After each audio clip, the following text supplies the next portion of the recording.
In today's show, Regina creates a quick and easy curry cauliflower soup and learns the secrets of the largely undiscovered world of South Indian cooking. Easy to prepare and flavorful, these aromatic dishes are also nutritious. Regina tours an Indian grocery store, and wine expert David Berkeley makes his wine selection of the week. I've been a vegetarian 17 years now. It's been a long and curious road.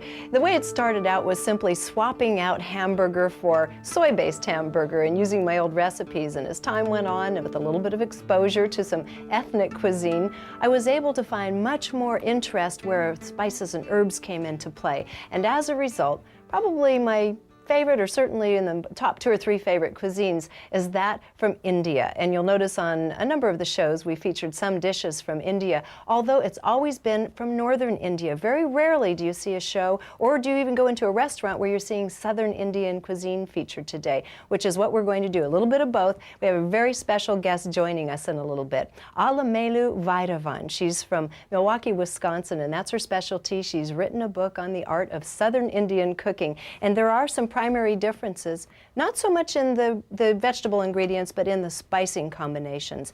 This particular spice here, garam masala, is commonly used in northern Indian cuisine. In fact, almost everything I've made, you've probably seen this featured. Well, they have something for southern Indian cuisine called chutney powder. Whole different range of flavors, so she's going to expose us to that in a little bit. But first we're going to do a recipe that's a takeoff on aloo gobi, which is a cauliflower dish that has the traditional curry types of spices and process of cooking. And of course the star ingredient in this is cauliflower. And of course we've all heard about cruciferous vegetables and the value of them. Cruciferous? Say that 4 times fast. Cruciferous, cruciferous, cruciferous, cruciferous. Well, I just call it crunchy. Anyway, it has a lot of good fiber. It's a good anti-cancer fighting agent in the diet. But we're lightening it up. Now, normally in aloo gobi, you take these and you saute them in oils. And, you know, I don't like to saute in a lot of oils for a number of reasons. So instead, we're making a soup out of it. So we get all the flavors and the textures and all the healthful elements of it, but just a little tiny bit of oil that we're going to add after the cooking process. So we will have basically a curry cauliflower soup. Good. I can't wait. So we need to start the process by sizzling. And this looks like it's just starting to see a little steam rising. Sizzling both the garlic and the onions. And you want to do this till they're just starting to soften up a bit. Then we're going to add tomatoes to it, which tomatoes round out the curry paste base. Okay, the onions and garlic have softened up, and we're going to begin adding the spices, a ½ teaspoon. By the way, we used about 3 cloves of garlic and 1 medium onion in here. We have a ½ teaspoon of cumin, 1 1/2 teaspoons of curry powder, another ½ teaspoon of the garam masala, and a teaspoon of salt. So we'll get this all in and then add the tomatoes. This is where the smells, this is where it starts becoming wonderful. And the tomatoes in, this is going to have to cook for about 7 or 8 minutes. We want to be able to get the tomatoes softened up just enough, because this is going to be a blended soup, so we don't want it to be too coarse in texture. Last summer, I found a really interesting little book called Mistress of Spices. Did you read that, Chris? That sounds like something that you would have written. Well, I wish I had, because I'm sure it's doing quite well. It's a What's it wonderful about? book. Well, it's by an Indian authoress, and it's about a woman who was transplanted from India to the San Francisco Bay Area, and she works magic through her spices in her spice shop. While that's cooking, should I put in some cauliflower? Yeah, why don't you go ahead? Sure.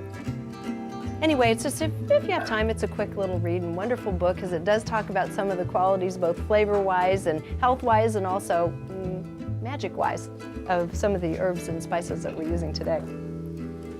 All right, Chris, I think everything's timed out just right. Here we have the mixture, curry mixture ready, and Yeah, I got the cauliflower. You want to put that in there?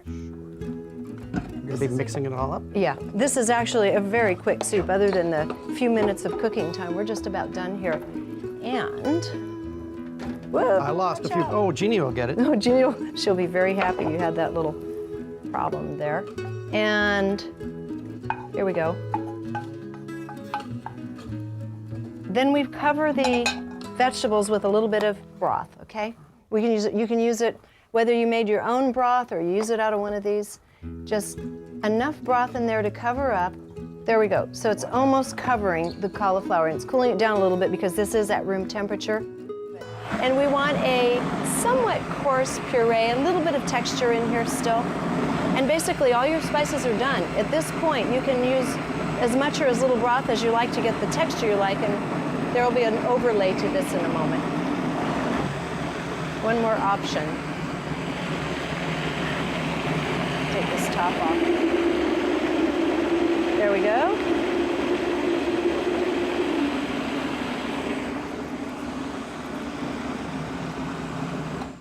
That's basically done. Now, our final option is for those who don't like a really strong, spicy curry, and especially if you're fond of cream soups, for example, this can be turned into a creamy curry cauliflower soup, and all you do is add any kind of milk you wish. It can be a soy milk, it can be regular milk or half and half, or evaporated milk for that matter, a nut milk.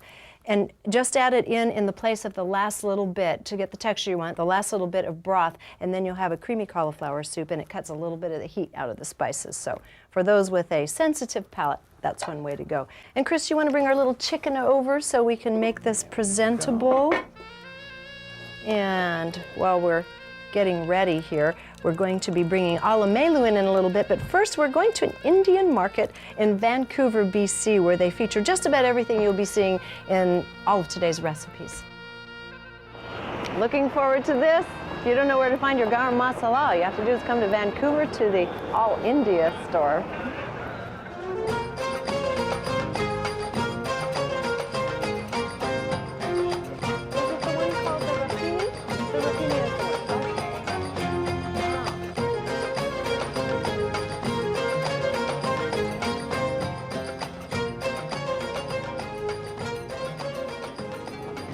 This is not easy to find. This is what the saag paneer is made out of. A lot of times we'll fake it by using fresh spinach, but this has a very different, more pungent and more astringent flavor to it. A lot of times it's gathered out in the field, and they'll make saag paneer with it, which is a sort of a sauteed and ground up or pureed spinach dish, which also has the large chunks of the paneer cheese in it. It's a delicious dish. If you see it on the menu in an Indian restaurant, you really should order it.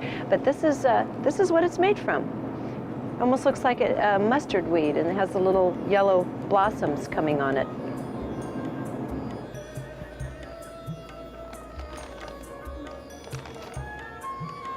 There's no way you'll find these things anywhere but in an All India shop. Tamarind hot candy, tamarind bonbons. How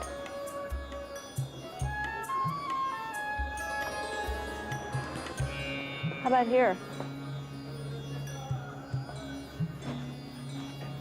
When you go to Indian restaurants, the pepper bread, here we have prepackaged black pepper bread. This stuff is spicy. Wonderful. And here it is, the garam masala that we've all been seeking. Good, this is a good size to have around, and we have it packaged a few different ways. Just in case we don't want to go to the trouble of making it.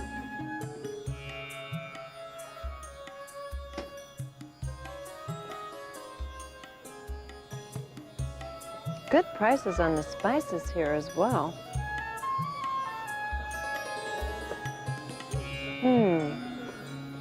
I need a tour guide here.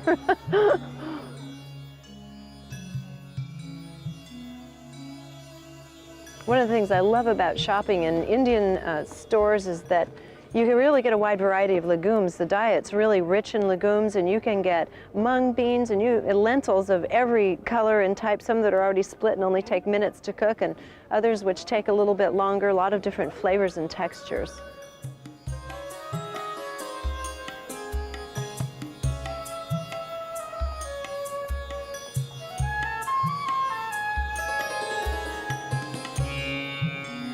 I hope you enjoyed our little excursion to the Indian market in Vancouver, and now our very special guest all the way from Milwaukee, alamelu, is with us, and she is the author of this wonderful cookbook called The Art of South Indian Cooking. And you're going to explain to us the difference between Northern and Southern Indian cooking, because you don't see a lot of South Indian cooking in restaurants. No. Actually, first I like to say vanakkam to you, greetings, and I'm really happy to be here. And difference between North and South Indian cooking is in North India, wheat is a staple food. So you see variety of breads made with wheat. Whereas in South India, rice is the staple food. So we have flavored rice dishes and a lot of breakfast items made with rice and a lot of lentils. And in this recipe, you brought along, in fact, there's a picture of it in your Right. cookbook, your famous spice box. And why don't you tell us, just I'll point to them just because I Okay. want you to burn yourself. Sure. Just Okay. tell them what we're going to be using in this recipe and what we start Okay. up here. In this particular recipe, we are making bell pepper tomato rice with cashews. We are going to use cinnamon stick.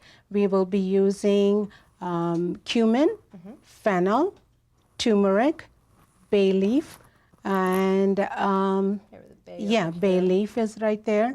And the other spices that you see in this box is red pepper, urad dal, that's a lentil, and black mustard seeds. And in South Indian cooking, mustard seeds and urad dal is frequently used. Right, we're not necessarily Yes. in Northern Indian Right. cooking. And then, of course, we have some this pepper and we have pepper. some fresh Right. ginger as well. Right. And some And curry we have powder. some curry powder. Well, Right. why don't we begin then? You're Okay. starting out, you have some oil heated in the pan. And then when the oil is hot but not smoking, you put your cinnamon stick and you put the bay leaf in here. Again, you can crumple a little bit here and there. It's just for the flavor. And then you take some cumin. And so about how long does this take? You mean to saute this? Just half a second. Okay. And now we'll add the onions. And you can see the flavor. This is turmeric powder that I'm putting in here. This is curry powder, by the way. And again, curry powder you add according to the taste you want. And we have 2 cups of basmati rice there. So I'm just adding the curry powder. When the mixture is really thickened, we will add some salt too. So everything goes in here. And this is really a cuisine that you taste your way through. It's not Right. exact measurements or... no. So I like all the vegetables to be crunchier, Right. not too cooked. So just we'll do enough. Now add the rest of the tomato sauce in here, about a cup of it. And this is real time, so this really goes quickly. Right. And then here we have the basmati rice, which was That's cooked pre-cooked. earlier. And so in order to make the flavored rice dish, you want to cook your rice ahead of time and cool it and fluff the rice so that it just blends with all the seasoning really well. And here I have 2 cups of rice.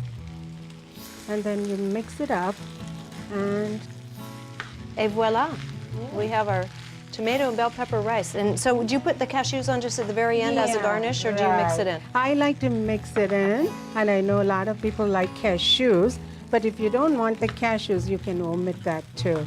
You can just put the cashews. So this is bell pepper tomato rice. You can use this as a main dish or a side dish. I want to get a big Okay. cashew in there, Okay. and then we're going to whisk all this away and start on dish number 2.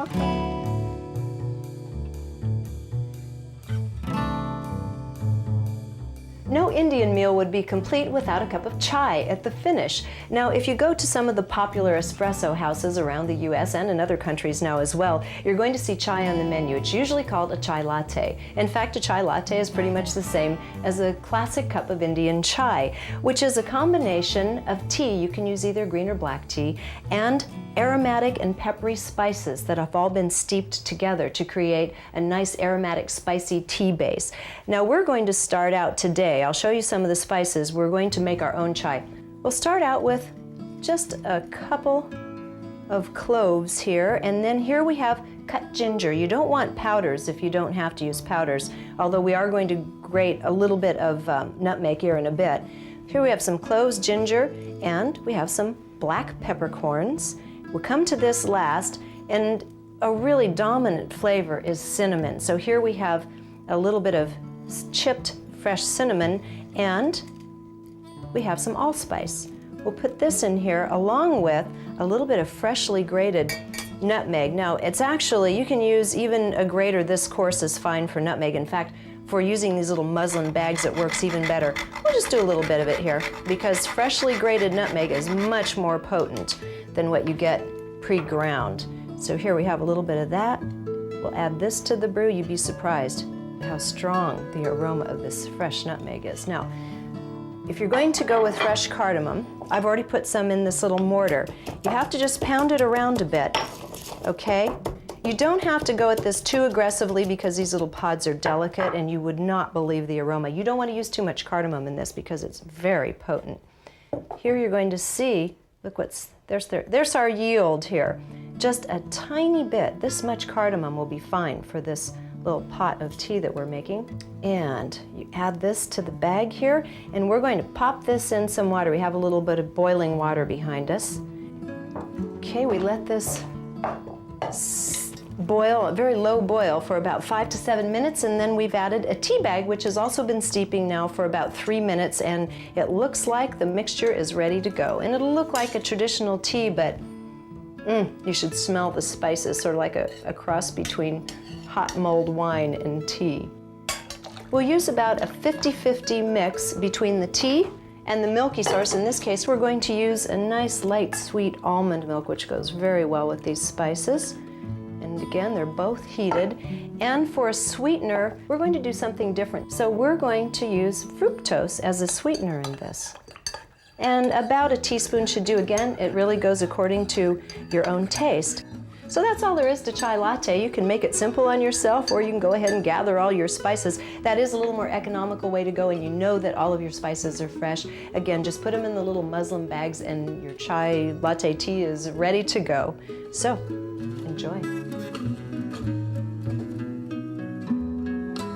And here we have a nice green bean dish you're doing, Right. which it's interesting because you're mixing it with split peas, yellow split peas, and we Right. don't see yellow split peas that often. Right, yellow split peas, people don't use that often, but in Indian cooking, it belongs to the lentil family. And once when you cook it in the hot water, it really softens quite a bit. Split peas, which is high in fiber, protein, and it tastes wholesome when you mix the vegetable with the split peas together. And it has a really nice sweet flavor to it as Right, well. it And you does. didn't overcook it. No. They still have a little bit of crunchiness. It's sort of al dente, Right. as it were. And it takes only like about 5 minutes to cook the yellow split peas. You boil the water according to the beans, how much you have. You take that much of yellow split peas, you boil, and you put a little bit of turmeric powder to it, and then Just to really you add keep the color nice and color alive. And nice that's what I yellow. like about Right. the cuisine, too. Yes. It's really beautiful. Right.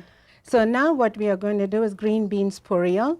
I have the oil in the skillet. When the oil is hot but not smoking, I'm going to use black mustard seeds. When I put the black mustard seeds in the oil, watch what happens. It will pop like a popping corn. The Should oil we must move be back hot. or? No, a lot of times I tell people that if they don't want that popping on their clothes or whatever, they can shield it with the lid. And now these are a little lentil? Yes, this is urad, and it's high in protein, fiber, and when you fry it, when you saute that in the oil, it gives a nice, nutty, crunchy taste. So the combination of mustard seeds and urad dal is used to cook many variety of vegetables. And it starts turning within just a couple of seconds. It's Right. already becoming Right. kind of a creamy I'm beige just color. waiting for the skillet to get a little bit hotter, and you will hear the popping sound. So this technique is very important, Regina. Before it pops, you don't add the beans. You just wait for the mustard seeds to pop and the urad to turn golden brown. Jeannie's smelling some good things. She's already made her way in here, waiting for some beans and dal to drop. Whenever I cook, I have a dog, Max, too. He comes and curls under my feet. So we'll just wait because this wok takes a little longer time to heat it up. And now we add the beans. And this is fresh cut beans. Usually whenever I cook, I don't like to steam it or boil it before putting it together. I like that to maintain its nutrients and its color. So I like to cook it with the spice, and I will put some turmeric powder. Turmeric is a wonderful spice. It's a coloring and flavoring spice. And in India, it is used in religious rituals. Then once when we add the turmeric, we will add some salt. And again, salt will be to taste. If you like more, If this looks like she's adding a fair amount of salt, we're using kosher salt. Yes. And it has a little bit softer flavor to it. It's not as intensely salty as some of the other table salts, so Right. that's why you might see that we're adding a fair and amount of also salt to the the recipe. spoon is very, very small. It's not really a teaspoon. Right. And then now I'm going to add some ginger. Ginger adds great flavor to any vegetable. Although I'm showing you how to make the green beans PORIYAL, you could make the same dish with cabbage. And another spice that I'm going to add here is the chutney powder. This is the one we were talking about earlier. Instead of the garam masala, we have the chutney powder. The chutney powder, the ingredients here are red pepper, mustard seed, urad dal, and coriander seeds, and coriander seeds and urad, and they are roasted and then they are ground into a fine powder. Distinctly different flavor than the garam masala Right. used in the northern Indian cuisine. As you can see, I'm not going to add any water to it, and I'm going to close it for a minute or two because the water will condense and it will cook the beans in its Steam own. them. Yes. Now, I also want to say to you that you can add any ingredients at any stage. Right. Okay, although I said onions to saute, I like the onions to be nice and crisp too. So I'm just adding the onions here.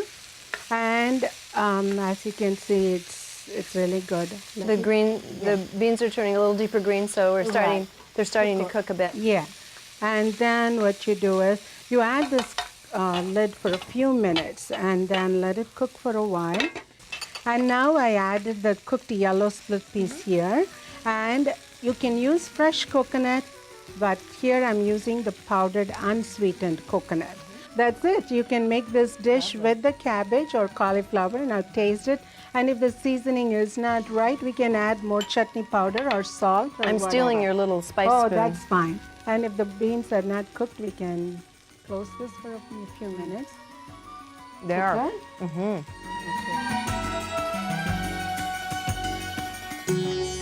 I am sometimes almost overwhelmed with the strength of the flavors in those wonderful Indian foods. It's no wonder that teas are so popular with the palate cleansing refreshment that they bring. Now, wine should play the same role. They should have flavor, but they should have a lightness that brings refreshment as well. Now, it's curious that the wines that may have the best flavor to go with Indian foods are the wines that are so out of favor with the wine consumer. I'm talking about varietals like Chenin Blanc, White Riesling, sometimes known as Johannesburg Riesling, and Gewürztraminer. Now, I'm not going to tell you that you won't enjoy a bottle of Chardonnay with your Indian food, but it may be that the other wines, Chenin Blanc, Riesling, and Gewürztraminer, may bring those tropical flavors and that refreshing acidity, and of course that delicate sweetness that would even be more complementary. So if I can persuade you to be more experimenting, I would hope that you would try these, and you may find that you'll have a new wine and food favorite here.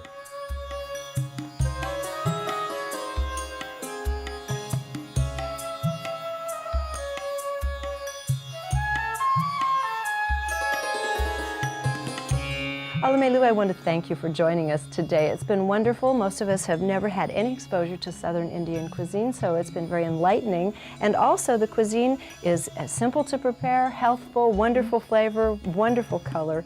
I really appreciate your efforts. Thank you for having me here. Until next time, Santé. To find out more about Regina's Vegetarian Table, visit our PBS website at pbs.org.